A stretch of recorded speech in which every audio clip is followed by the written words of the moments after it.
Hello everyone, you are watching another episode of World Army Channel. China is considering buying 36 Russian naval attack helicopters, a purchase that would give wings to the Chinese military's new generation of amphibious assault ships. Military analysts said the deal for the Russian Ka-52Ks would be the third biggest for China and would signal a closer defense partnership between the two countries in the face of US hostility. The People's Liberation Army has studied the possibility of buying Russian Ka-52Ks for quite a long time. The Type 075 landing helicopter dock needs a heavy attack helicopter, said Zhu Chenming, a researcher from the Yuan Wang Military Science and Technology Institute in Beijing. Russian news agency Ovia Pro reported on Thursday that the PLA was very interested in the Ka-52K and a Chinese delegation had visited the production line in Primory Krai in Russia's Far East. It's likely that a contract between Moscow and Beijing will be concluded on the supply of at least 36 Ka-52K helicopters to the PLA Navy, Ovia Pro reported. Chinese state broadcaster CCTV reported earlier that one of their camera crews had been invited to visit the plant. The Ka-52K, or Black Shark, was developed for the Russian Navy by the Kamov Design Bureau, a Russian rotorcraft manufacturing company.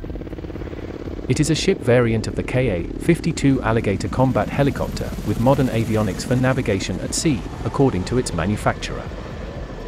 The Ka-52K is the Russian Navy's first shipborne attack helicopter with folding blades and wings with higher takeoff weights, which can save space and fulfill the needs of the PLA's Type 075 LHDs, Zhu said.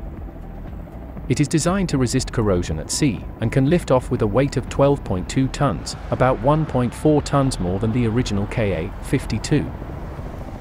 Another trait of the Ka-52K is its ejection seat. It's the only heavy helicopter in the world to have one, former PLA instructor Song Zongping said. If the two countries seal the deal over the Ka-52Ks, it might also encourage more cooperation between the two countries' defense industries. Such an agreement would also be third in value only to China's purchases of Su-35 fighter jets and S-400 surface-to-air missile systems. Beijing launched its third Type 075 LHD in January, and hopes to use the amphibious platforms as mini-aircraft carriers. The platforms would play an important role in island landings and defending what Beijing says are its maritime interests, particularly in the South China Sea. But one major element has been missing. The key problem is, Chinese aircraft manufacturers still can't produce a heavy armed helicopter that can meet the combat needs of the Type 075, a source close to the PLA said on condition of anonymity. China is developing shipborne versions of the Z-8, Z-9 and Z-20 helicopters for both the Type 075 and the less advanced Type 071, but it will take time to reach the goals, according to the source. The Ka-52K deal would be a win-win for Beijing and Moscow. Russia needs money to support its defense industry, while China needs to buy time, the source said. Thanks for watching, and as always, if you enjoyed this video, don't forget to like, share, and subscribe for more awesome videos.